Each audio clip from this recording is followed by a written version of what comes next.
Hello, and welcome to my little recording on popular cultures.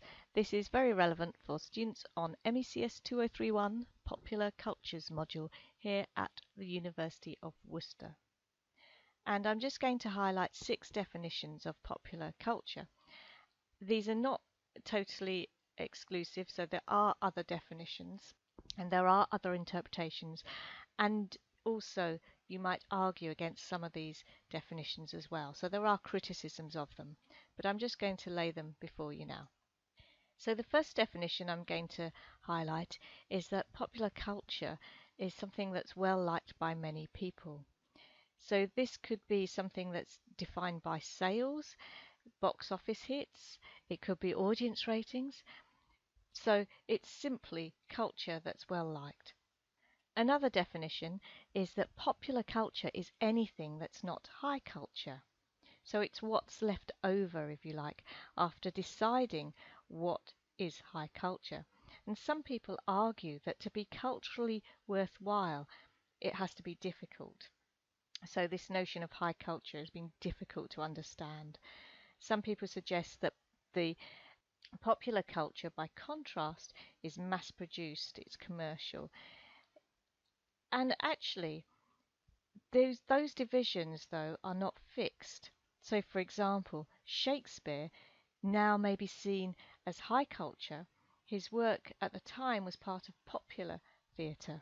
And then you've got the viewpoint of mass commercially produced culture, produced for mass consumption, to an audience then of non-discriminating consumers. So the culture is formulaic, it's manipulative. Some people also highlight the notion of Americanization with mass commercial culture. So popular culture as mass commercial culture. Another notion of popular culture is that it's culture which originates from the people. So instead of popular culture being imposed on people, it arises from the people for the people. And sometimes it's romanticized. And again, there are issues in terms of the raw materials may be commercially produced.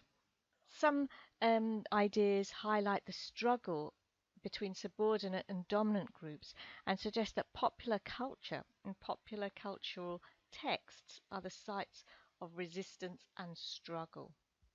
So maybe a dominant group gaining consent of a subordinate group through the use of popular cultural texts. So how the particular elements come to be put together in order to have a certain reading. So of course class becomes important in this viewpoint of popular culture. And then one other idea is that actually there is no longer anything that is high culture. So in our postmodern society, everything is popular culture. There is no distinction. And that's all I'm going to say. But thank you for listening, and I hope it's useful.